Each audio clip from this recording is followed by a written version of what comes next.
Good time of day, and welcome back to episode 12 of the Gradient Podcast. I'm one third of your host, Armand, I'm Jaden. And I am Evan. and today we are going to talk about streetwear. More specifically, how designer brands have shaped popular culture for both the famous influencers and the typical consumer. Now, before this episode starts, when this episode does eventually come out, it will be the holiday season. So we just want to, give a quick thanks to watching us, and also say that we hope you had a great time, with your family. Happy Christmas, Merry Christmas, Happy Hanukkah, Happy Holidays to whatever you celebrate. We're so glad you came back to us, and we hope you had a wonderful time. Yeah, Hanukkah's the best. Don't at me. Very wonderful. You could definitely add him if you really wanted to. I won't stop you. Don't. In the comment section don't. below, remember to @Evan right now. And as Please. we begin, I think we need to highlight some of the more influential brands when we talk about designer streetwear, and that's more the Supreme, the Off-White, the Bape, the Billionaire Boys Club, and other brands of that sort. Mm-hmm. And just to clarify, Bape is Bathing Ape, right? Yeah, it's the one that Pete Davidson wore on SNL in that brief Weekend Update skit. Yeah. That's how I recognize it from. 'Cause I'm gonna come out and say it. I'm really not too familiar with streetwear and like the trends and whatnot. So I recognize like Supreme because of just how big Supreme is and was, especially back in like 2016, 2017. It was huge back then. Still pretty big now, but definitely like huge back then. And I recognized Bape or Bathing Ape from Pete Davidson. And that was pretty much the extent of it. So I'm not too familiar with like like these like streetwear trends, the hot new items that for clothing and whatnot. Not too familiar with it. I'll just come out and say that now. So, Bape is like it's like the over the front zip up hoodie with like the shark face on the front, right? Yeah, that's one of their more iconic sort of outfits per se. And I think the main appeal to this, besides some of the more iconic looks, is the mere fact that these brands have such an impactful logo and branding that they can literally slap that logo on anything. They take very cheap, like $10, $15 shirts, put their logo on it, and able to sell it for so much money, it's ridiculous. And people buy in, and there's whole crazes and trends about these sort of very basic items that just have the designer logo on it. I mean, hold on. We can all agree though that like the entire like zip over hoodie, the shark face. We all know where that came from. It was obviously the Minecraft creeper hoodie that all your friends were rocking in third grade, and I mean that's just where it started, right? We can all agree that respect where respect's due.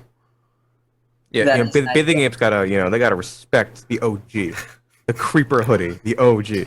The origins of Babe came strictly from the Minecraft creeper zip-up hoodie. Is that where this take is going? It's not a take. I would It's not just a say take, that's it's the truth. fact. Yeah. It's just the truth. Yeah, this is just the truth.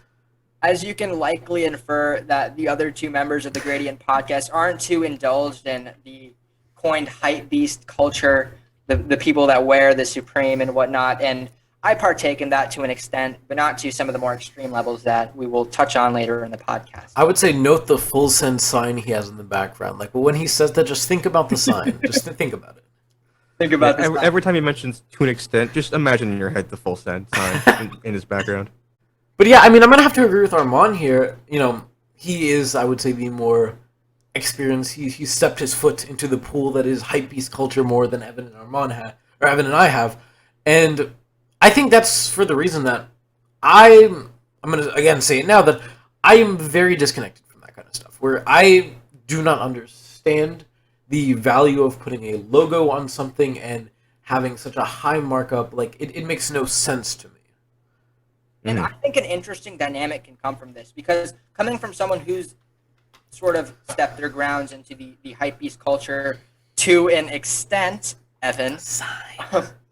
But it poses very interesting questions, because I sort of see the appeal of these sort of high-end brands, or high-end putting their logo on generic clothing. And we'll go into that a little bit later, but I want to say that it can pose some interesting questions that I'm going to sort of ask these two, coming from people who aren't very invested in this, in the culture, or the pop culture society that reps these Supreme and Bape and Billionaire Boys Club and Off-White. And I think when we bring about these questions throughout the remainder of the podcast, having these two on will be a very interesting take on the operations of these brands. Mhm. And you know, if you think of it like a gradient, if you see what I did there, you know, you have on one end of the spectrum, you have Armand. Oh, I see what you did there, because our name is Gradient. Yeah. See, Armand's smart. So if you look at it, right, we have, you know, one end of the spectrum being Armand, who, you know, is involved in the hypebeast culture. To an extent. To an extent, yeah, sure, full send, whatever. Bring up the Then you Yeezys, have- come on. Yeah, you know, his fake Yeezys, and then I wore fake Yeezys ironically just because it was fake and to be humorous. yeah, he says that. but Humor he, is so he was funny. crying when he got them. It's the And then, you know, you have Jaden, who on the opposite end of the spectrum, you know, sees clothes as clothes and nothing else. You know, just a means by which you comfort yourself when it's cold. But you know, for me, I don't necessarily follow trends like the hypebeast trends or your babes, your bathing apes. No, that's the same thing. Your bathing apes, your screams, your thrashers, your whatnot. You know, I've heard of them. I've seen them, you know, on the street. I guess that's why they call it streetwear. I've seen them around, but I'm not invested in that. For me, I see clothes as an expression of my personal taste, and so that's why, you know, for some of the more keen observers of the podcast, you may have noticed that I literally only wear band T-shirts. The only T-shirts I wear are shirts from that have like the logos and stuff of bands that I like. Fender kind of counts. It's a guitar company, so I count it as a band shirt. You can disagree with me in the comments. I don't care. But for me, you know, I like to express myself with my clothing. I don't necessarily follow the trends, but I do like to engage in a sort of clothing culture, not necessarily apropos to streetwear or hypebeast culture or whatnot, but definitely something along those lines. So I think that kind of puts me in the middle in this, I guess you could say, discourse. And so I think that would be you know, interesting to look at when we debate further on in the episode.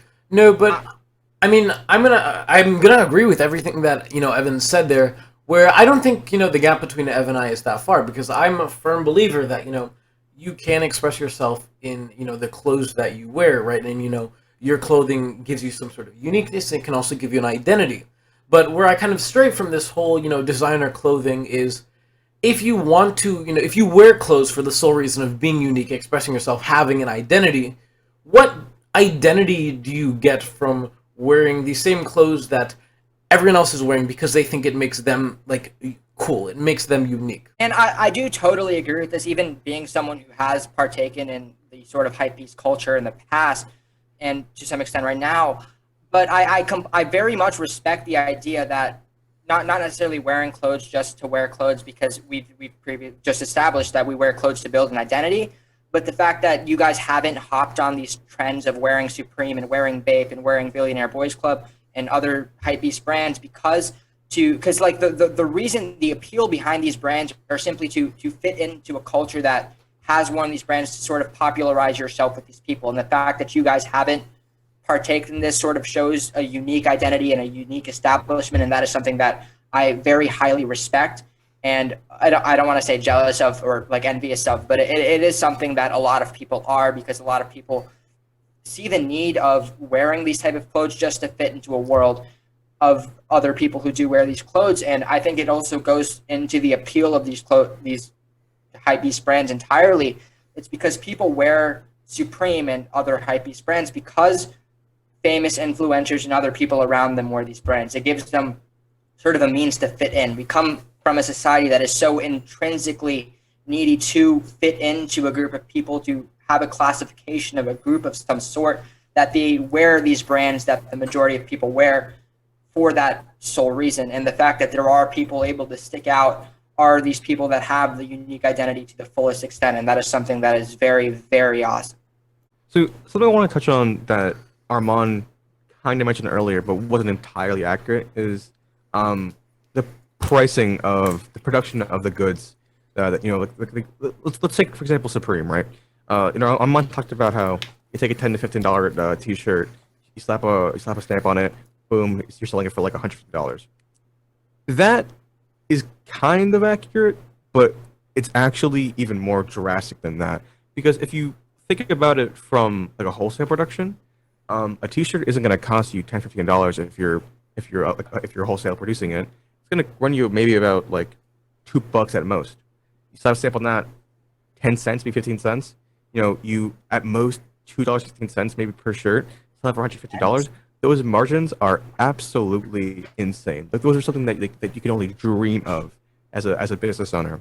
So I think that's what really sets these brands apart, more than just like the popularity of them, more than just how like the influence, social media influence of them, but just how financially successful they can be from taking so little money needed to produce the product to so much money being made in revenue. And that's really what impresses me. Someone who's business minded, I guess you could say. That's what really encapsulates me when it comes to the streetwear brands and whatnot. And what's really funny to me actually is like you have people who are going to be like, "Oh, you don't have the authentic, Supreme shirt. That's a fake Supreme shirt." Well, it's funny to me because an authentic person didn't slap the sticker on. The sticker isn't authentic. There's a different type of sticker. Like when you look at it like at the smallest possible level, what they do is so simple and you're paying so much money for it that like to say that, oh, you don't have the authentic one, oh no, your sticker is slightly smaller. Like why does that stuff matter? Mm-hmm. It's funny you mentioned that because my brother bought a pack. It was like a 50 pack of fake Supreme stickers for like $3. And you would just slap Supreme stickers on things, Yeah, look, Armand has one. I'm not sure if that's fake or not. So yeah, I have no idea if it's fake or not. But I want to bring back to a point that Evan and Jaden just made just minutes ago, where Evan specifically talked about the drastic financial sort of savvy that Supreme has, where they're able to make something for so cheap and benefit financially so much from selling it for such a high price. They've taken that notion and exercise and exponentially increased it. They literally slap a Supreme logo on everything. They're making Supreme toothbrushes, Supreme bikes, Supreme shower caps. And now to touch back on what Jaden said, as critical as we are of people wearing these brands, you have to give it up for these brands being able to have such an impact and influence. As critical as like laughable as we are, like Supreme, come on. They're literally just putting their logo on any clothing or any item. The amount of advantages they've able to sort of have from just doing that, the amount of power they're able to have and influence on pop culture and everyday society is just incredible. And I think as much as we're like making fun of them, we have to give it up for them. They're able to do so much with just a red box that says one word. And it's funny that you mentioned that because, I'm sure if you've been on the internet long enough and you've seen enough ads, you've probably come across that Squarespace ad where it talked about, steps to making a cult skater brand. And it was like step one, make a logo that you can put on everything. Step two, put it on everything. Boom, you're done. And that's basically what they're doing. They have this logo, that I guess is nice. I think it's an okay logo at best, in my opinion. Honestly, maybe a hot take. It's all right. You can come at me if you want to. Radiant has a better logo. Yeah, that's just objective. We have a better logo. It's not a subjective opinion. It's a fact. That's just the truth. But they're taking these Supreme logos and they're putting it on basically anything you can find in a Walmart. Piece of you take a cookie, put a Supreme logo on there, boom, it is the most expensive cookie you can find in the entire world. They have Supreme Oreos. Really? Honestly, I was at a sneaker fest a couple of days ago because I was helping a family member sell some of the old shoes that they have, and there were people with like Oreo packets that were branded with Supreme, and they were going. This is my point. This is my point exactly. Where you can put Supreme logo on basically anything, and then sell it for like a 300% uptick. It's almost like post parody, where you can just basically do anything you want. But the people behind it are genius. Wait, hold on. Are those the fake Supreme Oreos, bro? Give me a break. Like Chips Ahoy cookies. Oh my god.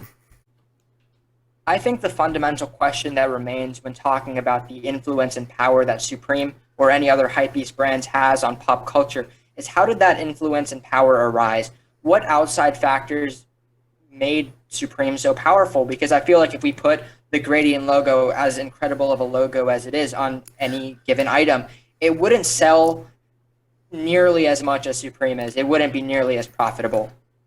You've got to credit it all to, like, the celebrities and, quote unquote influencers who wear these type of, clothes and wear the kind of apparel that has these logos on it, because as far back as you can go into history, people want to be like the people who are rich and the people who are famous and be like them. Where a lot of people are just going to start copying what they're doing, and if they're wearing these, sticker on a white T-shirt type of clothes, then you're going to see people do the same. And I think that's really what happened with these brands, where maybe a couple people started picking it up, and then it eventually got to the celebrities, and then the fans of these celebrities are like, man, I sure want to be cool like this guy. I think it's time for my very infamous line. We live in a society, and this society is so intrinsically needy of fitting in and being part of a community that I've mentioned this before, but I think I need to stress it again. When we have these hypebeast brands that are so classified with a certain group of influencers and a certain group of people, if people are more like able to wear these kinds of brands, they fit in better per se. And it's sort of this ideology that if you wear the brands that other people wear and that these famous influencers and celebrities wear, you're intrinsically part of this group, this community. And I think it's human nature that people want like community, people want a group to fit in with, right?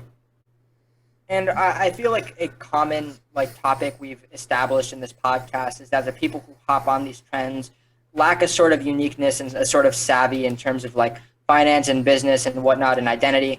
But there are people who have like been a part of this trend and benefit from it. There's a lot of people who've established themselves as an identity of like Supreme or other hypebeast brands. And I think a very like notable person of this is Supreme Patty, the rapper who's built his whole brand and like career on the mere fact that he's so indulged in the hypebeast community. And on a less extreme example, you have a bunch of these people who are retailers of high-end stuff, people who sell Supreme, people who sell Jordan 1s and other like shoe wares and hypebeast shoes. I mean, you can't get mad at people for, seizing an opportunity to like, get that like claim to fame. Like, that's not something you can be upset about. But I think one thing that you're gonna want to question is like, why is the mechanism of these famous clothing making these hype beasts be able to reach that level? Like, why? What power and why does the clothing have these power to enable these people to exist in the first place? I think it's less of the impact of the brand and more of the fact that these people know to, instead of buy into the trend, they buy, or not buy into, but they benefit from the trend to profit from the trend instead of buying into the trend. And I think that remains true whether it be anything, whether it be hypebeast brands or whether it be technology or anything that's a modern trend in terms of how the world develops, right? Mm-hmm. But I don't think there's ever going to be like a clear answer as to why these brands are as popular as they are. You could talk ad nauseum as to why Supreme doesn't deserve the popularity that it has, but there's like and there's never going to be as a clear answer as to. I don't think the brand itself is so incredibly high status and amazing, but I think the fact that the people behind it are so business savvy to make it so powerful and have so many influencers represent their brand makes it not necessarily like worth it, but make them deserving of the high status and high power that they have. But what I was saying though is like you could debate for days as to why are they popular? What factors led to their popularity? I'm sure there's a billion things that cause Supreme and these other we keep saying Supreme, but there's plenty of other similar brands out there. Let's only refer to Bape when we talk about hypebeast brands now. Yeah, just Bape. Give them some clout. Yeah.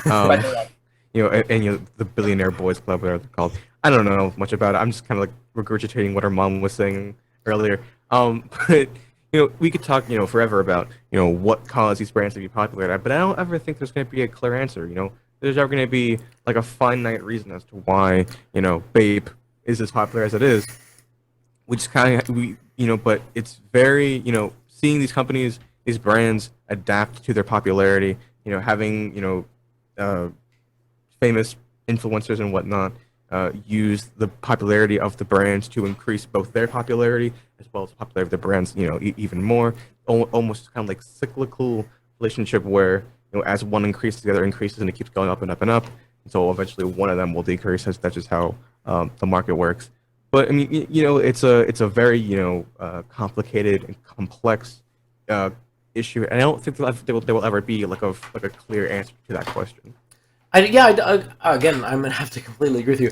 I don't think there's going to be an answer, to how did these brands rise up, but the continuation of these brands, I think there's, a clear answer to why that is true, because, as you get down to it, what these brands are selling isn't, the actual clothing, it's kind of their identity, right? It's the same, it's still streetwear, it's the same with, a company like Apple, where they are selling, these products that, have these like minor increases the further you go up into how new they are, but the price gap between each one is extremely high, right? And at that point, you come to the realization that what they're selling isn't really the features; they're selling the identity of the brand. They're selling the logo of the brand, because that is what's worth money.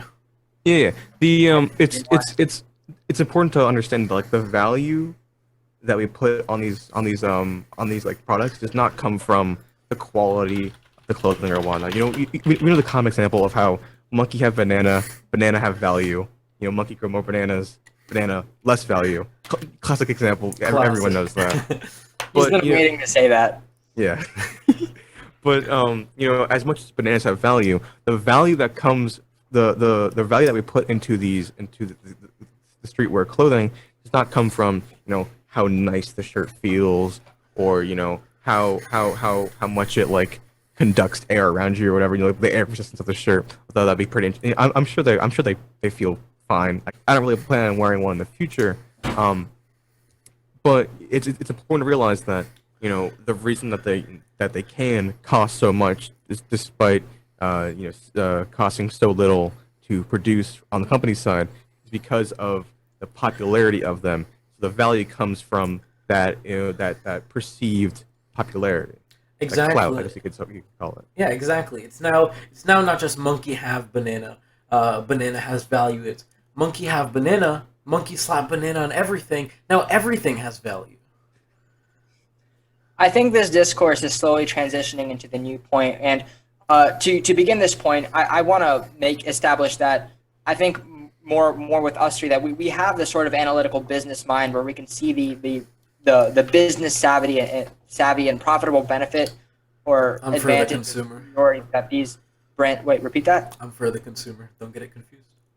For the consumer, and I think we can very very well acknowledge that these brands have done something right, whether it be to sell their identity rather than the product itself, because that's moreover the thing that costs the most money. Because again, to reiterate the last point, you're not selling a cheap $15 t-shirt or even less, as has been brought up. You're selling the fact that you're wearing Supreme. And to touch up on more of the business savvy mindset of the hypebeast community and Bape, not Supreme, I think we need to go more into the shoe game rather than just designer clothing, how these shoes have become profitable assets. A lot of people are buying into, and I want to go back to the shoe I bought. I bought these for $200. I'm sitting on them. They're reaching $300, $400 now. And I think that goes to that. That's strictly the extent to where I partake now into the hypebeast culture. And I think it has to be acknowledged that as much as we're touching on the fact that these trends exist to benefit the businesses and harm the consumer because they're buying into cheap clothing for a subjective identity, where a lot of people are benefiting financially from these trends more in the shoe game rather than designer clothing again. I'm all for buying clothes and buying shoes specifically that look cool because they look cool to you, not because, someone else says they're cool. Because, again, what we live in is if someone else, someone who has that authority says it's cool, well, not only is the shoe cool to them, but the price tag is also going to rise because of them, right? Where if you really want to buy cool shoes, like nothing should stop you, but it doesn't make any sense to me why someone is going to pay, $500 for a pair of sneakers. Mm-hmm. Well, not to get too tangential, but to respond to what our mom was saying about, he bought the shoes for $200 and he's watching them rise. You could almost think of it as like an asset, where you're investing in you're purchasing an asset, and then you're hoping that you can get a market capitalization from that asset.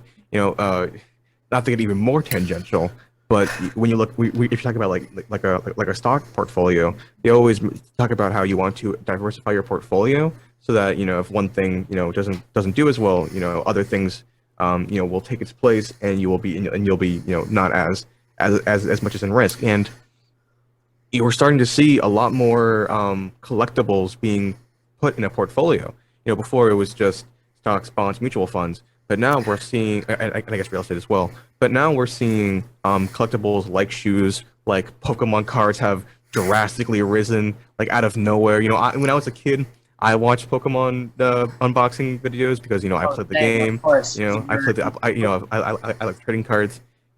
But now we're seeing these like just influencers, just like your Logan, Jake Pauls, your Ludwigs, and your Moist Criticals, just out of nowhere, opening hundreds and hundreds of boxes, and they're making money because these collectibles are consistently rising in value. So my advice: buy Pokemon cards. Not actually, but we do see these can be treated as assets, similar to a stock share.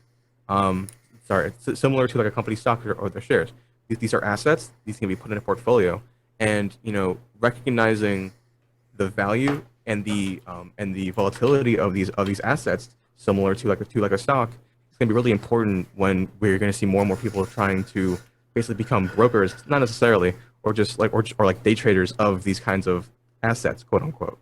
I want to build off that last topic. I think the clear takeaway that Evan's very, very well vividly described in this is that you need to know, or you need to have the sort of discerning mentality to understand when to buy into the trend and when to actually financially prosper from trends, whether they be Pokemon cards or whether they be designer sneakers and stuff like that. And I think these sort of trends and hypebeast culture is really teaching a lot more people about business and how to benefit from consumer wants and make a living out of such things. And I think we're going to see a generation that is very, very business savvy. And I think a lot of that can be attributed to the people who have the capacity, the intellectual capacity to benefit off of these trends.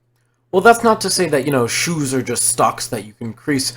I don't think that, whether or not we do get more business savvy, you can really attribute that to shoes, because the people that do. I think a factor has to do with shoes. I think there could be a small part, but the people that are making money off of shoes and are like using shoes as quote unquote investments, there's not a large amount of people that are actually doing that, right? It's a very small percentage of people that I would say are making. Surprised. You would be surprised. But not just shoes. Again, Pokemon cards, sports cards, trading cards, memorabilia. I mean, there are I do think that there are those people, but compared to if we all have shoes, right? A lot of people have Pokemon cards, and of those people that have those things, the amount of people that are doing such things for profit and they can actually successfully make a profit is so small that it's not really a good example of becoming business savvy. I would have to disagree. There's a lesson out of this in every instance where you buy into these sort of things and you see later on that if you buy in an item, if monkey buy banana, but a monkey buy banana, and value of banana goes up, the monkey can trade banana for more banana. If monkey choose not to sell banana, lesson gets learned, where in the future, if monkey comes across banana that has high value, monkey can later technology is going way too far. This is getting off the rails. But to give kind of another tangent, because I love me some tangents. I have been playing the card game Magic the Gathering for about 3 years now, and there is a surprisingly large and profitable secondary market where people will buy cards that are being used in competitive play, and because they're being used in competitive play, they have an increased value. More people want them, and they're buying cards and they're selling cards, and people there's a whole subreddit called MTG Finance where people are speculating on which cards might increase in value. It's literally just stocks, but for a card game. Beginner stock. And I could write like a whole thesis about the parallels between the Magic the Gathering secondary market and the stock market. I think it's an incredibly interesting topic. I could do a whole episode by myself about it. Honestly, I would love to. I if want they to wouldn't let me. I want to rebut Jaden's point where he talks about that a lot of people aren't buying or like missing the opportunity to sell the banana or in this case any of their profitable assets. I think even if they do miss the opportunity, what I was trying to say, I don't think it was super concise, but if you miss the opportunity, you learn a lesson. I just got a direct message.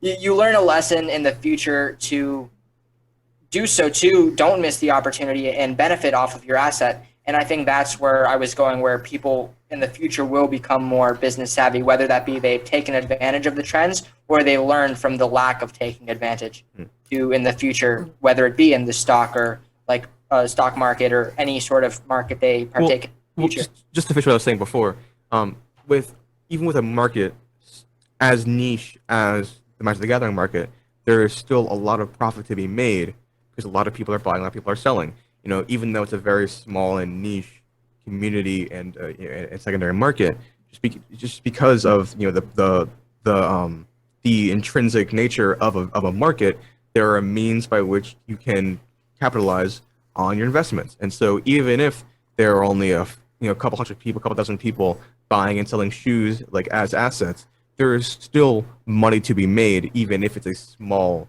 market. Again, like that's something I can 100% agree with. That there is a way to make money out of these things. There's a way to learn business and profit out of these things. But I guess my argument really was yes, it's possible, but to the amount of people that may own these products, how many of them are actually in it to make a profit out of these products, rather than like we said before, buying these products because it makes them feel special. Let me tell you. So I spoke briefly earlier that I went to a sneaker fest where I helped sell shoes, right? I kid you not. There was about, again, you guys know how these marketplaces work. A lot of people set up shop there where they have their tables and they have a bunch of their shoes, their designer clothing, and people come up to them and I'll give you $300 for it. No, I'll pay this, right? And they do the whole negotiation. More often than not, people came to these stands to sell and make a profit out of their stuff rather than to buy stuff from these stands. And I think more specifically with the shoe game and the designer clothing, people are very knowledgeable about the investment that they're going into when buying shoes or buying designer clothing because of the mere fact that it can make them money. People who do invest in shoes or designer clothing know that they're putting in a lot of money and they know that they can make a lot of money. And I think the example I gave sort of shows that. Yeah, I think the misconception that Jenny might be having is that these people aren't like buying a pair of shoes that they want to wear and then eventually selling them off because it increased in value. These people are buying shoes that they expect to increase in value for the purpose of capitalizing. These people aren't just like, oh, those are nice pair of shoes, I want to buy those, and then maybe sell them later for for an uptick. These people are buying shoes for the purpose of resale value, and so that's what you gotta understand is that it's not just like people buying shoes willy nilly and eventually selling them off. It's a market where people are investing and they're speculating and they're buying assets for the purpose of selling those assets later on for capitalization. So I think that's kind of like the misconception that Jane might be having here. I think another prime example of this where people buy into stuff not because of using it but to profit off of it later. Have you guys played the video game Madden? No, we've been over this. Yeah. My brother does. He actually just bought 21. Right, so I played 20 for a while, and there's this feature in the game where people have a market where they sell cards and you can bid on them or you can like directly purchase. It's like eBay but with like different players in the game where you can get and like benefit all of them. A lot of people take the investment of going into buy packs where you get random cards where you can go on into putting them into this marketplace where you can sell and benefit off your cards. A lot of people do that, and it really teaches them a lot about about like putting things in to gain money rather than just using them for the purpose of benefiting in the game, but to have means to benefit later in the terms of the money, right? Interestingly that you bring that up because EA, the company that makes Madden, also FIFA, and the other sports games that have the Ultimate Team feature that you were talking about, is being sued because of it. EA has had a class action lawsuit filed against them because of this is a complete tangent once again. But because of the Ultimate Team, how you must buy packs, with the in-game currency, that's gambling effectively, and so they're being sued because in order to play the game how it's designed, you must gamble, which is bordering on illegal. So they're like a class action in all EA games, whether it be like Madden or 2K. Yeah, and so 2K isn't EA, but yeah, that's why EA as a company is being sued for this feature in basically all the games that's present in it. So your FIFAs, your Madden, the other one that no one plays. That's yeah. NHL. So yeah, NHL, right. I think regardless of despite the tangent of the fact that they're doing that, it does have an effective marketplace where people have assets and they can benefit off of them, or they can use them to benefit directly into the game. And the parallelisms between the Madden market or the FIFA market and the hypebeast brands and designer shoes, and again with the stock market and secondary markets are remarkable. There are so many similarities and subtle things where you have any given shoe or any given stock or any given card, which is worth so little now, can go up so much. People expect it and people learn the skill of having to do it, or how to know whether something will go up or something will benefit. And there's a whole knowledge of this, and it's so important to learn. And it's a lot of things that people have been learning by partaking in playing Madden or participating in shoes. And it's going to give them this business savvy to be successful in stocks later on in their life. Like I said, I agree with everything that you both just said, but I still don't think it, really discredits my argument, because my argument isn't that, it's not possible to make a profit and that these things aren't like stocks. It's that of everyone who owns these products, everyone who owns an EA game, owns designer clothes, owns Pokemon cards. Your example of, the convention, I think it's fair enough to say that the people who are going to these sneaker conventions are looking to buy expensive sneakers, right? Whether they want to keep them for themselves, you would say that a good portion of them are there to also sell their sneakers, because that is a venue. Far majority. Exactly, yeah. That is a venue built, I want to say, for that kind of purpose, right? That's where people would go. But again, people can make a profit, and it is kind of an early, introduction to investment, which 100% I can agree with that. From streetwear to apparel to so much more, we'd now like to honor Eshaan Attawala for joining us on the Gradient podcast to speak about the hypebeast culture and many of the notions surrounding the shoe business. Armand said it all. Let's check it out. Joining us today, we have a 19-year-old entrepreneur, retailer who sold over $230,000 in shoes in 2020 alone, and man surprisingly afraid of cats, Eshaan Attawala. Thank you so much for being here today. It's my pleasure, bro. I appreciate the invite, guys. Of course. Now, our previous points in this episode, we spoke about hypebeast culture and how that's impacting teens today. Can you give us your thoughts? In regard to hypebeast and what it impacts people, I feel like there's a huge impact in numerous ways. A quick example, hot topic, Travis Scott. If Travis Scott wears a certain shoe and people see on his Instagram that Travis Scott's wearing this Jordan 1 or this Nike SB Dunk, one aspect of it is the entire culture. Everyone's like, oh my god, those are so nice. Oh, they look so nice, so let me get them. And then that's one branch of it. Another branch of it is the reselling aspect of how the demand instantaneously because of Travis Scott goes up, therefore the demand goes higher, and so do the prices. So I think there's a huge impact of the culture on hypebeast, and hypebeast on the culture as well. So you are, sorry, go. Yeah, but we talked about celebrities. Do you think that these clothing, this clothing and these shoes, would have reached that same popularity if you didn't have these celebrities wearing them? Absolutely not. There's certain companies like apparel wise, like V-Loan. V-Loan gets not only worn by every single celebrity and influencer, they also get mentioned in rap songs or headlines on hypebeast articles. So I think, to answer your question, if it wasn't for these celebrities wearing them, making the music about them, no, the hype would not be the same, in my opinion.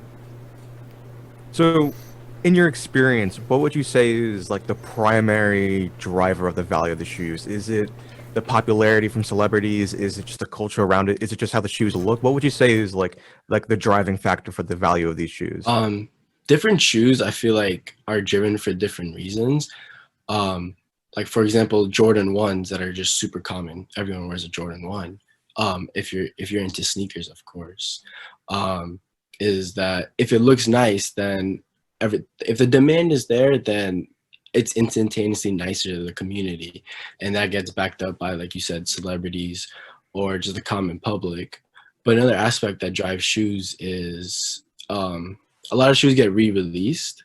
So for example, if there's a Jordan 11 that released back in 2013, over the course of 7 years, when they re-release in 2020, like there's less of the shoes and more demand for the shoes. So when they re-release, the demand is still there essentially. So demand varies, but certain shoes, like these Air Maxes sitting on top of me, they're just regular releases. So there's not much of a demand to it. So there's not much of a resale to it. So when we talk about demand and almost the rarity of shoes, we very prevalently see that obviously shoes that are more rare have a higher demand and therefore a higher price you can pay for them. How does this impact you in the retail business, and how are you and many of the other big retailers able to get your hands on such a large amount of these rare and expensive shoes at very earlier than many of the other people? Essentially, there's just when you're a reseller or a store owner, the only difference between you and a common individual that I've seen in my years as a reseller is like your knowledge, how much you're informed. The reason that like resell and has changed over the years is like it's become a lot more accessible for the common public to get certain shoes. However, the way that people who I can get a few pairs of like new hype shoes for you on release day, before release day. So to answer your question, how we do it is you just got to stay connected. That's how you accumulate shoes. Not whenever you see a reseller or a store flexing with like 100 pairs of one shoe, 9 times out of 10, they're not paid for retail. They'll buy the shoe from someone else for a resale price, and then they'll pay whatever they can pay, and then they'll mark it up and sell it as a store.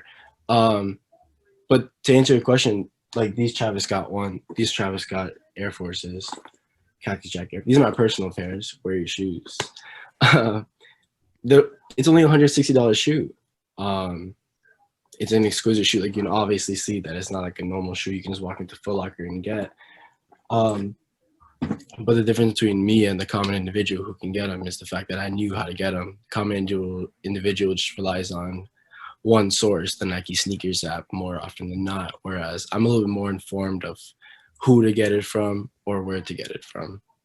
So you just showed us one of Travis Scott's like associated shoes.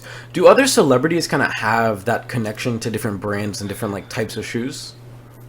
Oh yeah, absolutely. Like Travis Scott, more often than not, will not wear a Adidas Yeezy. He doesn't represent Adidas. He's dealing with Nike. That's why all his shoes will always have the Nike check on them. Jordan 1s, Air Forces, Jordan 4s. So he's with the Nike brand, who's also associated with the Jordan brand. Contrary to that, Kanye West, we all know he has the Yeezys. So he reps Adidas 24/7. Rarely you will see him wear something else. Like I remember a couple months back, like peak Corona, Kanye West posted a picture on Twitter of like a pair of Jordan 1s he was wearing, the court purple Jordan 1s. And he posted a picture on Twitter, and it might not have gone viral, like as far as like Instagram and stuff, but in like the sneaker community, like it became a big thing. Like no way, like Kanye just wore this. But in the resale community, the thinking was like, does this automatically like appreciate the value of it or not? So yeah.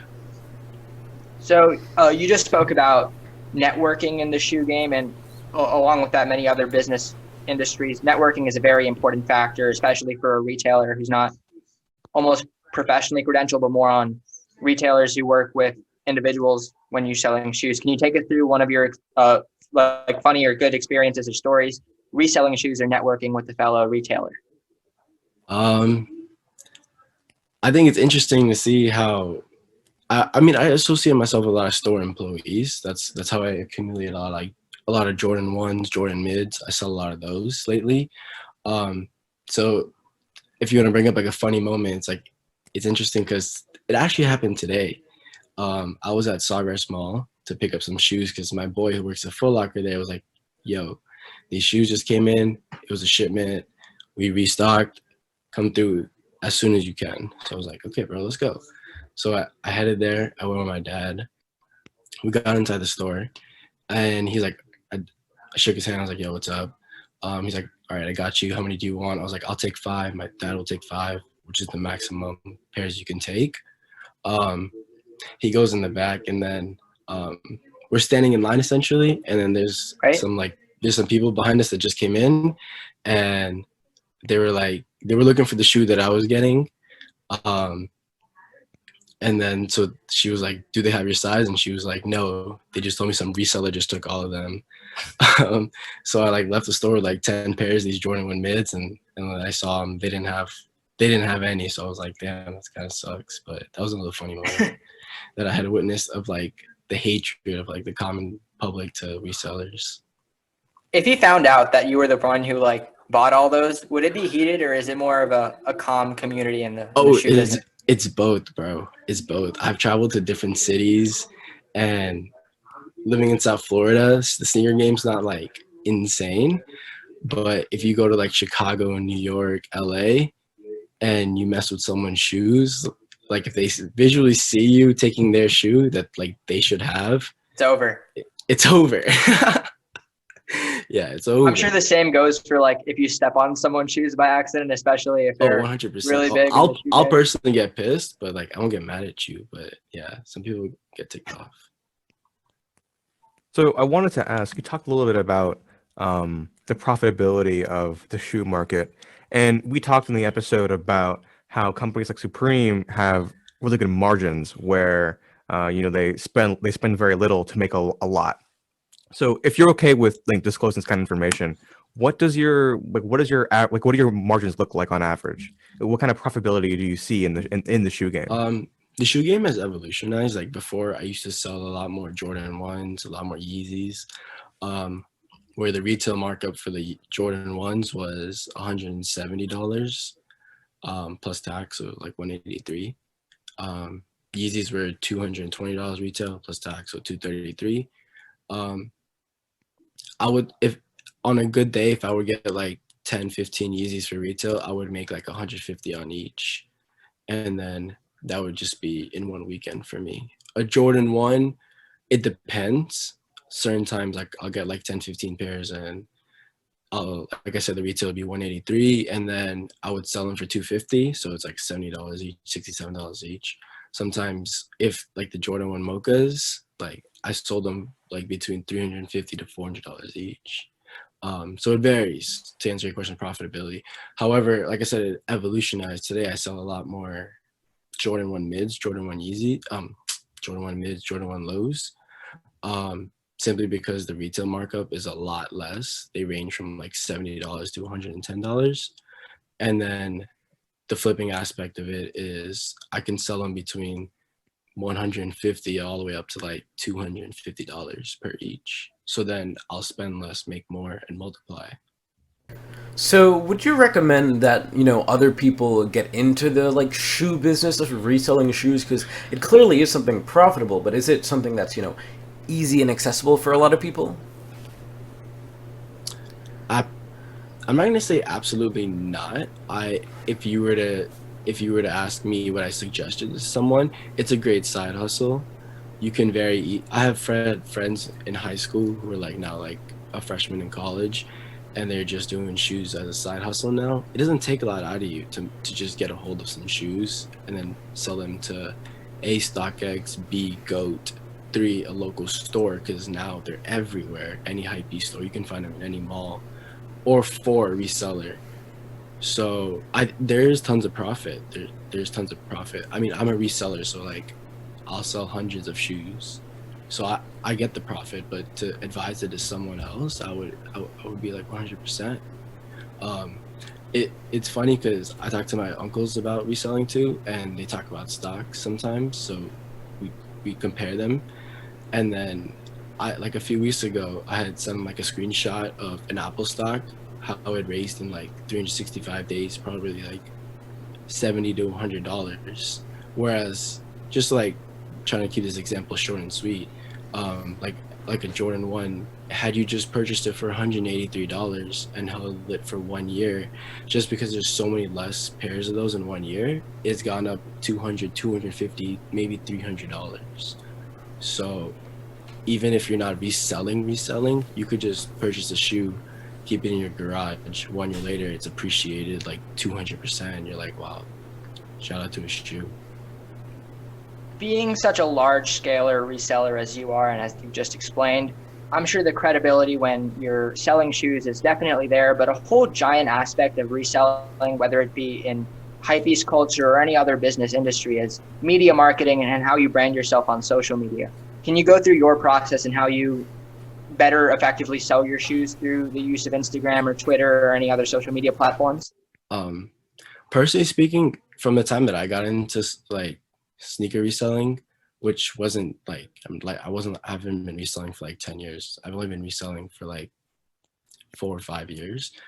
When I got into it, it was either you were on Twitter, which at that time I wasn't super active on in regard to sneakers, whereas Instagram, it just felt so accessible. So I used Instagram. Instagram 100% takes you to another level as far as reselling. I also sold on OfferUp. It might not be a social media, but that was a great outlet to like meet new people locally to sell and buy shoes. Right now, I don't suggest it to people because people love to sell fakes on that. However, but yeah, that's another outlet. Today, I have a lot of friends who are reselling, but like are super famous on TikTok because of just how many like sneakers they accumulate. Like if you just post a nice video of it and it goes viral, next thing you know, you're attracting new people through TikTok to your business. The whole nother scope of people you can attract to your business. Yeah. We spoke about this earlier before we began the filming on the episode, where TikTok is a very big platform to gauge new interest, being as people who just don't follow you also see your content and how big that can expand you in the business realm. Yeah, I completely agree with that. I think all you got to do is just get on the For You page, and next thing you know, you have hundreds of thousands of people just following you now. And that's our quick shout to our TikTok episode. If you'd like to go back and watch that one, it needs more views, if I'm being completely honest. So now, I wanted to. Oh, go for it. Yeah. So I wanted to ask about you made the comparison of shoe reselling and stocks, and in the episode recording we also made a similar comparison where we see shoes being treated as like an investment, as like an asset that people are investing in and then hoping for capitalization, almost like a stock would. So do you think, like comparing like shoe resales to the stock market, do you think that's a valid comparison in your eyes? It's an absolutely valid comparison. I'm sorry, I made that example with my uncles of how I compare an Apple stock to a shoe, but I absolutely agree with that statement that you could literally look at a shoe as an asset, whether it's Travis Scott related, whether it's Kobe related, or if it's just a general release. It's a shoe's gonna appreciate, and every day, I mean, almost every day, like there's new like people joining Robinhood. Robinhood's super accessible for young people to just buy a stock, whereas for shoes you have an app called GOAT. You also have an app called StockX, where StockX literally shows you a graph of how the price of the shoe has changed, and sometimes it appreciates, sometimes of course it depreciates. But yeah, it could definitely be looked at as a stock. So you talked about, when it came to OfferUp, the issue with fake shoes. As a shoe seller, how often does like the issue of fake shoes come up? Like, is it really a big deal nowadays? Oh, it's a super big deal. I've been reselling for a few years, so I've bought tons of fakes on accident, of course. You'd be surprised. I've bought shoes, like $1,100 shoes from a store before, a local store, and they were fake. I bought it from multiple stores. I even bought just a simple Yeezy 350 ones from a store, and I sold it on the app Goat. Actually, I sold it to a friend. He sold it to Goat. Goat told him it was fake. So I was like, such a huge chain of events to get the shoe back to the original person. But yeah, fakes are out there. You can go on dhgate.com and buy like a one-of-one replica of any shoe, and there's your fakes. So I kind of want to lead us into a little bit of a game now. As we can see, you've got a lot of shoes in the background, and you've picked out a couple of shoes, to show us so we can kind of guess the price. So what I want to do now is you're going to show us a shoe, we're going to guess the price, and we'll see who's the closest. Today, our first shoe that we'll be showing to you guys today. I'm sorry for the lighting. That thing is colorful, dude. It's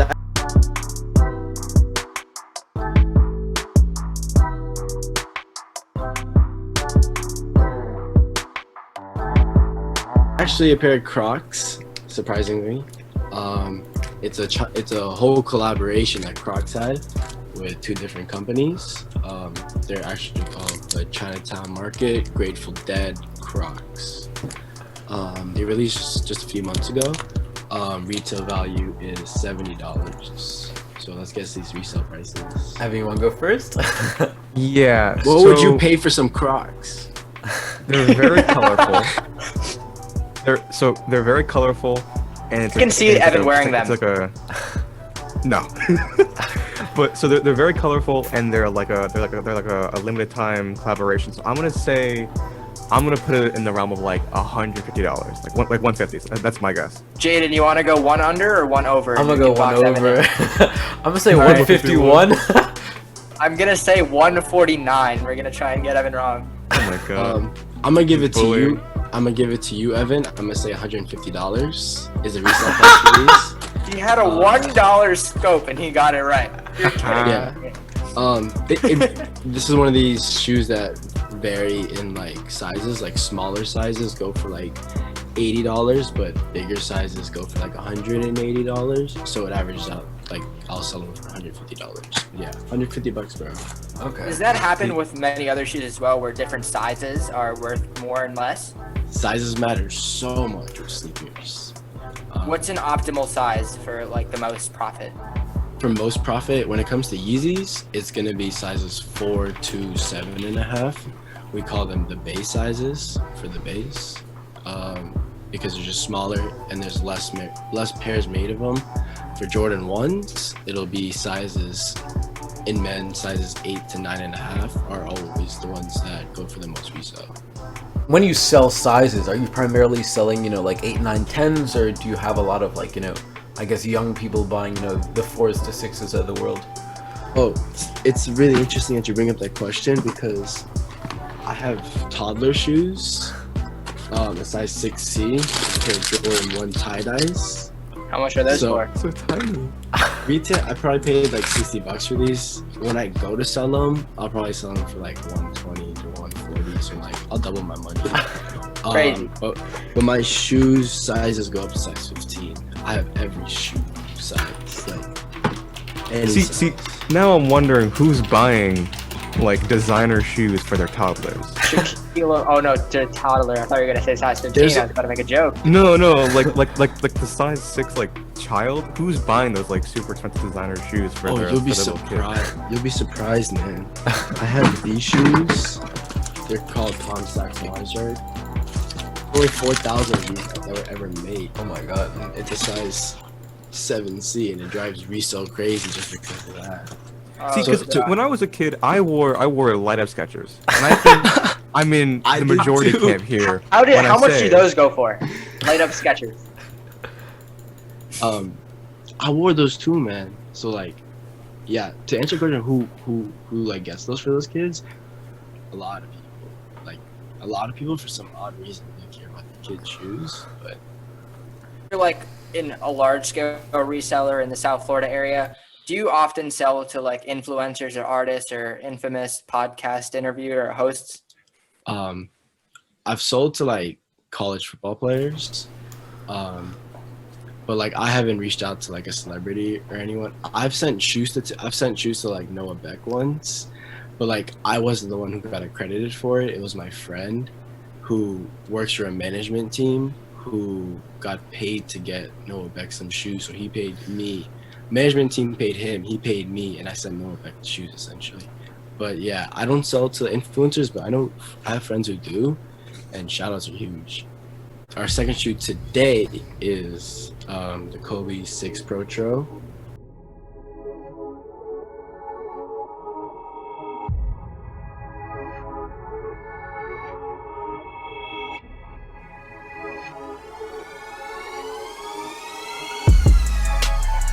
Grinches. These released right before Christmas time. R.I.P. Kobe. The retail for this shoe was $180 plus tax. Yeah. No more games. I'm telling you, that shoe you said $180. I'm thinking you're selling that for about $280. What do you guys think? I'm thinking Grinch and Christmas, so I'm assuming it was like a limited drop. I could be wrong, but since after the tragedy with Kobe, I'm sure all his shoes appreciated in value, but I'm gonna say $310. Yeah, well, I feel like those smell like spray. So, and like, you know, I'm gonna go like somewhere in between Jade and Nirvana. I'm gonna say 300 flat. I'll sell this for at least $400. Wow. Oh. Props to you Yeah. for that. Yeah. That was the only pair that I got. I only got one pair for retail. It was super hard to get them. It was also like Christmas Eve or something like that, so I didn't go out my way to get them. But yeah, if you get a hold of a few pairs for retail, actually it'll come up. I do know people who won't resell a Kobe shoe because, like Erman, you stated earlier, like because Kobe did pass away, a lot of his shoes are really sought after now. So that Jerseys too. and sports cars too. Yeah. Shoe number 3. Let's go for it. This one's a little interesting one. The two shoes are like different colors. These are the Nike Air Force One Low, South Korea.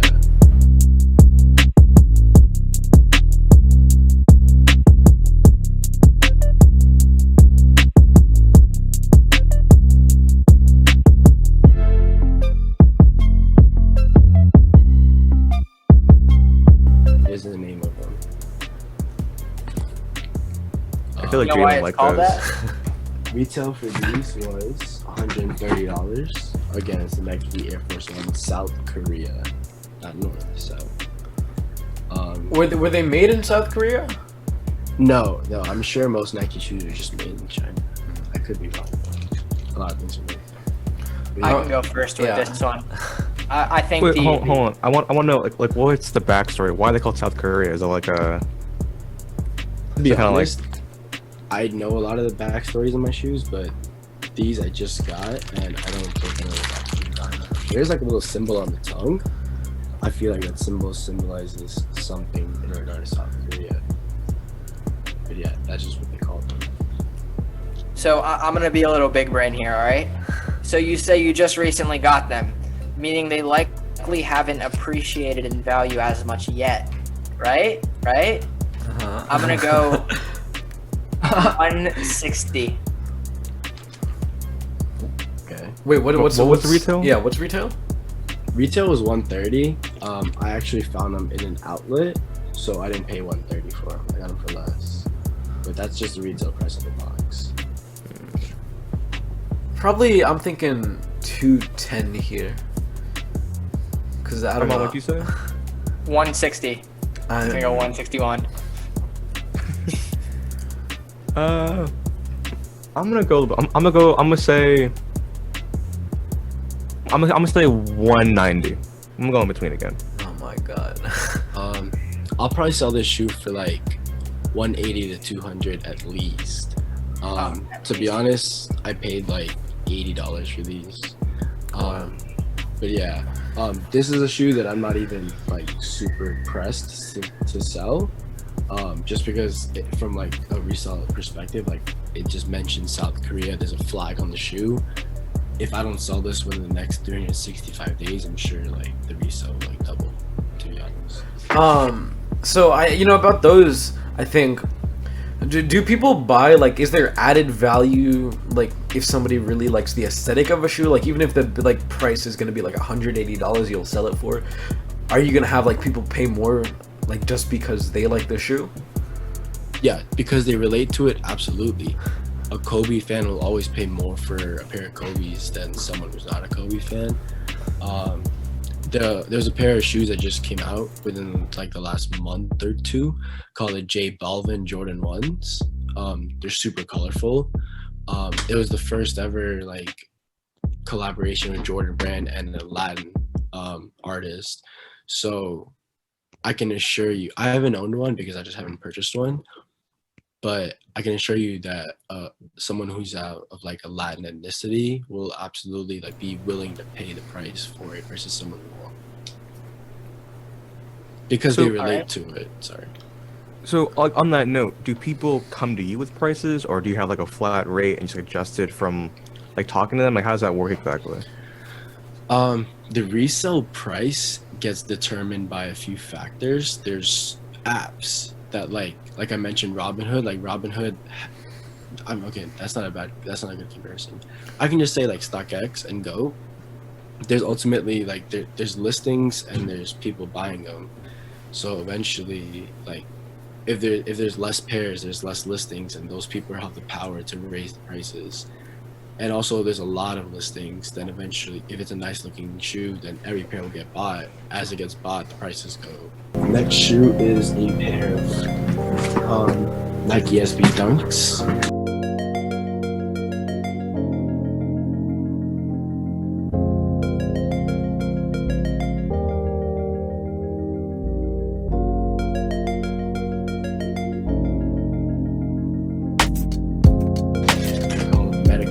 Bricks. There's been a huge craze for dunks lately. Shout out to Travis Scott for that. He evolutionized the culture. But as you can see, it's like a little furry. I wish I could show you guys, but it's like actual fur on the shoe. The suede? I would not say it's suede. I'm not sure what it is. It's like actual fur, like that you would have on a rug. On a shoe, essentially. But yeah, they're called the Nike SB Dunks, Metacom Bear Bricks. Are these shoes that, you know, you wear because they look good, or like are these like shoes that you would like, you know, basketball shoes, play basketball with? Kobe, a lot of people are actually gonna play basketball in them, and I'll believe them. A shoe like this, a lot of people will like buy or like hold on to it as an investment, and a percentage of those will also wear them. So from what my first thought when trying to guess the resale price, you said they're the Metacom yes, Nike SB. Does that have any relation to the Indian tribal leader Metacom, who we've learned about in AP US history? Because if so, I think those prices are big. I wish I could say yes to that, but I don't believe so, bro. What's the retail? Yeah, wait, I was gonna ask, what's the retail? Retail on these is $100. Most dunks retail for like $100 unless they're different. I'm gonna go with 190. I think the fur is the real selling point. Evan, I'm not going second here. Okay, fine. I'm gonna say, I feel like these shoes with the fur would not be good in the rain, so I'm gonna say 170. I was gonna say 170. Yeah, like, okay, I think these are good shoes, right? But just looking at, you know, how much like profit we're making from the other examples, I think it's somewhere like either between 160 180ish. So I'm gonna say 160. I'll sell these for at least $300. I was close. I was People close. really want the fur for that much? There's actually a tag on the bottom for $450 Wow. Oh my god. from a store. So that's what a store was selling for. So earlier, how I mentioned like a store will buy from me and then mark up their prices. That's a prime example right there. This is You why know we what it don't get is? to pick It's the the prices. at symbol. It is the at symbol. The little things on shoes always matter.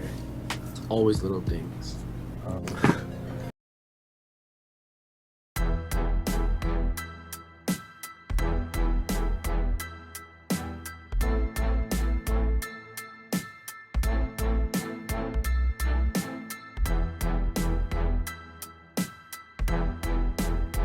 I know those. I tried buying them for a brief period of time.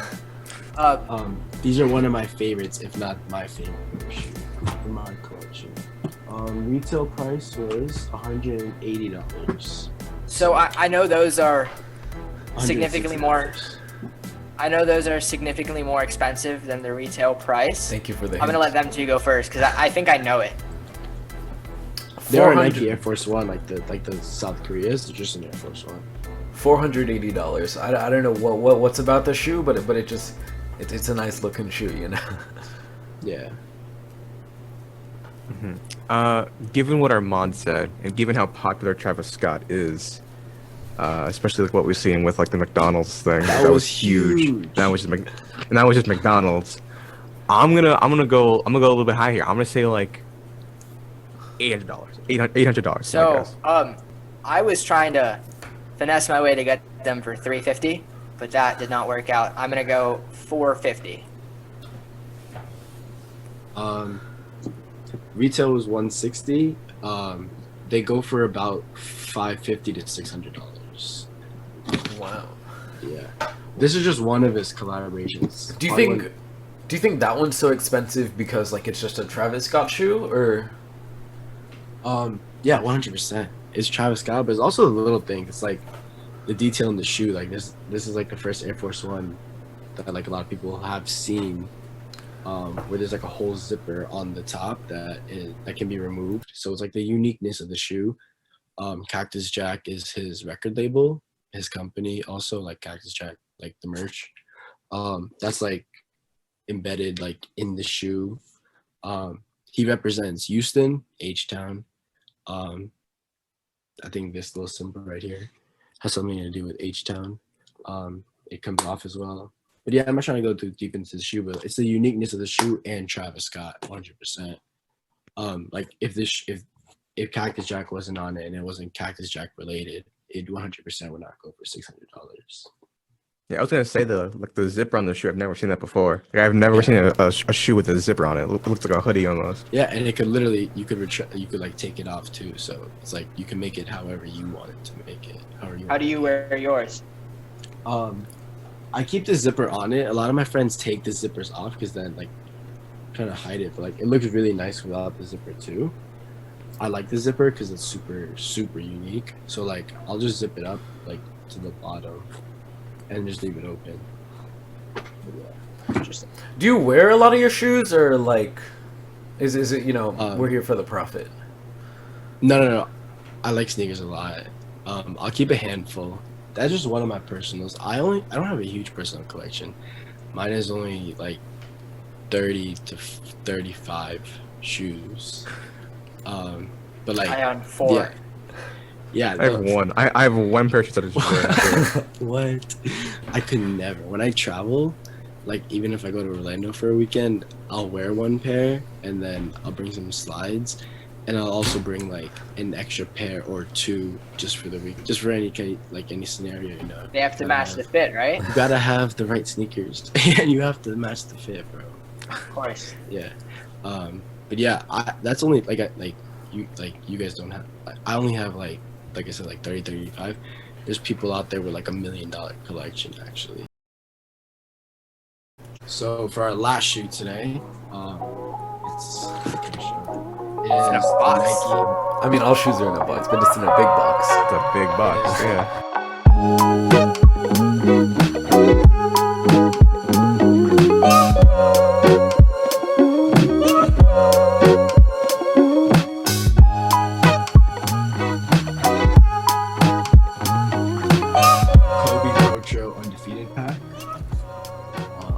It looks like a PS5 on the side. It does, right? It's a huge Yeah. box, bro.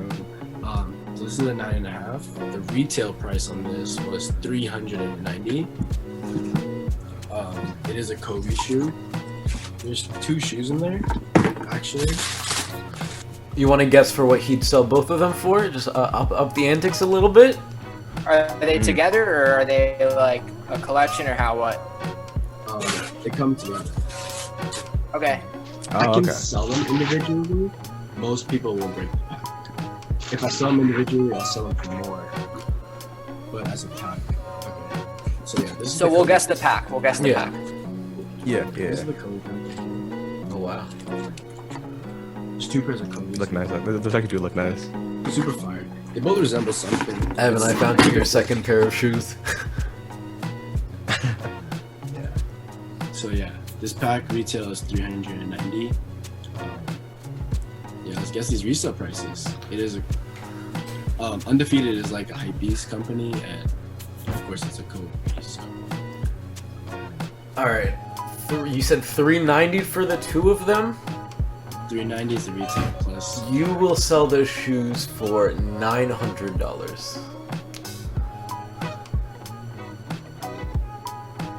Evan, the choice is yours. So so now we know why the box is so big. It's just 2 pairs of shoes in there. So this is obviously this is the most expensive shoe you're showing us today, just based on retail alone. I'm gonna go a bit more than Jay. I'm gonna say 1,000, the flat 1K. So I'm looking at them, and again, the value in Kobe shoes, I've appreciated a lot, not for the right reasons. Rest in peace to the GOAT. But those shoes they're heat, man. I'm gonna go with 2,000. Oh my god. Nah, Ooh. they will go for 2,000 one day. I'll guarantee you that. Right now, the market's really down, but I'll tell you, I'll sell this shoe for at least $1,000. Oh wow. So I was wrong. I was right. I've had more expensive sneakers. I just don't. A lot of time I keep them on consignment, meaning they're at a store to be sold, because it's harder to sell it over here. But I've sold shoes for $2,000-$3,000, which isn't much. There's tons of more expensive sneakers than you can. Like the Dior ones. Like the Dior ones, Off-White Chicago ones. Red Anything old. Octobers. The Red Octobers, 10K at least. Oh my god. So What are they called? Red Nike Octobers. Yeah, Nike Air Yeezy, Red Octobers. And yeah, it's a Nike Yeezy because Kanye used to wear Nike. So that's rare. Rare. All those Oh, Nike wow. Air Yeezys are Red October shoes. Oh wow. Yeah, I'm looking at these right now. Yeah, 10,000. Didn't LeBron 11,000. wear them once in a game? yeah. I don't think LeBron wore them in a game. I think PJ Tucker wore them in a game. PJ Great. I Tucker's know a someone huge- wore them in a game. Gradient ad revenue one day. All right. So I have one more question for you. So you told us that you don't really sell a lot of shoes to the influencers and celebrities. People who do. But if you could sell a shoe to any influencer, any celebrity, who would that be? Who would it be? Yeah. Who would I want to serve? I'm a big Travis Scott fan. I would love to, but he has every single sneaker in the world. But if it wasn't for Travis Scott, I would love to sell some sneakers to Lil Baby. Or PF, bro. I love Lil Baby. So to answer your question, I will sell some shoes to Lil Baby. And then I have one last question. It's a bit more obscure. I'm sure you've seen the almost historical rise of Pokemon cards. How the resale value of Pokemon cards, with how we've seen popular streamers on Twitch and YouTube, have drastically increased the amount of resale for Pokemon cards, as well as just the value of them and just how popular they are. Totally. So, do you think how do you think shoes compare to other other collectibles assets wise? Comparing that to Pokemon cards or even other Yu-Gi-Oh cards or baseball cards, etc. Yeah, even baseball or sports cards. I think you could all look at them as assets. Hitting, I told you, if you get a shoe for $180, it's gonna appreciate. Same thing with Pokemon cards. You get the right pack and you pull a Charizard, and next thing you know, whether it's Big Bang. whatever grade it is, it's at least 1K. It's $50. So yeah, it's if you hit the right one, if you play your cards right, then you'll come up heavy. So yeah, I think Pokemon cards can be somewhat related to shoes. If you get the right one, then a Dior one. I had 2 friends who hit Dior ones for retail, which was $2,000. So imagine turning a shoe from 2,000 to like up to 15,000. That's crazy to me. But like, yeah, you can compare them both. Like, there's Charizards that go for like what, $100,000-$200,000. Even more. Yeah, even more. Yeah, it only appreciates. So, from a business aspect, like, why would you not put it into something, whether it's a stock or a shoe or a Pokemon card? So that was the episode. Thank you so much, Eshaan, for coming on and showing us about your shoe collection and improving our mindset about the scope of how shoes impact hypebeast culture and teens in general. Is there any final thoughts you'd like to say to the Gradient podcast viewers? Go watch every single last podcast. Keep watching every podcast from here on out. I love this, bro. This was great. I appreciate you guys so much. I can't wait to hear every single podcast that you guys create from here on out. You guys are good people. I had fun. Thank you. You want to plug your if someone wants to check you out, where can they find you? You can find me on eBay at 944.supreme. I sell a lot on eBay, or you can hit me up on Instagram. That's where you can always DM me for any sneakers you need. It's at 954.supreme. Again, I appreciate you guys so much. This was lit. Once again, we want to give a huge thank you to Eshaan for coming on the podcast today and sharing with us his experiences with the shoe game. It was a absolute blast to be able to guess the varying prices of the shoes that he showed us, and we want to once again thank him for coming on the podcast. Again, if you saw anything you liked, you can check our boy Eshaan out. His links will be in the description. Of course, 2021 is a new year, but the Gradient podcast still has their old traditions. So for this segment of the Gradient Q&A, we're gonna throw it to at Sir Tvib on Instagram, who asked us. He says, "What is your favorite thing to talk about on the podcast?" My first thought is I very much enjoyed talking about the election and politics in that realm. And of course, the sports episode was something that I, more than anything, enjoyed. Getting to speak to Keith Sims, as a former Pro Bowler of the NFL. It was an absolutely incredible experience, and I urge all of you to go watch that episode. Yeah, I mean, I won't lie. We've had a lot of fun ones. We've had a lot of good ones. I mean, every episode we do, every topic we do, I always find them entertaining. I always find them interesting. So I can't, I've said this before, but I can't really, pick one. I would say that esports was very fun. I had a lot of fun with the shoe one today. So definitely a lot of fun stuff that we talk about. Mm-hmm. For me, I think it's pretty clear in my mind. I really enjoyed the esports episode. I've been a longtime follower of esports for 5+ years. Getting Uber on the podcast was almost a little bit of a vanity project because I'm a big fan of his. Have been for a while. So yeah, I definitely enjoyed recording the esports episode a lot. Evan's a big, long-time follower of esports, and you should be a big, long-time follower of us and all of our social media. If you want to follow us on YouTube and subscribe, it really does help us out, and it is greatly appreciated. You can check out our Instagram, @GradientPodcast, or our Twitter, @GradientPodcast. The transition game is strong indeed. Please like and subscribe, and we'll see you guys soon. Thanks so much for watching.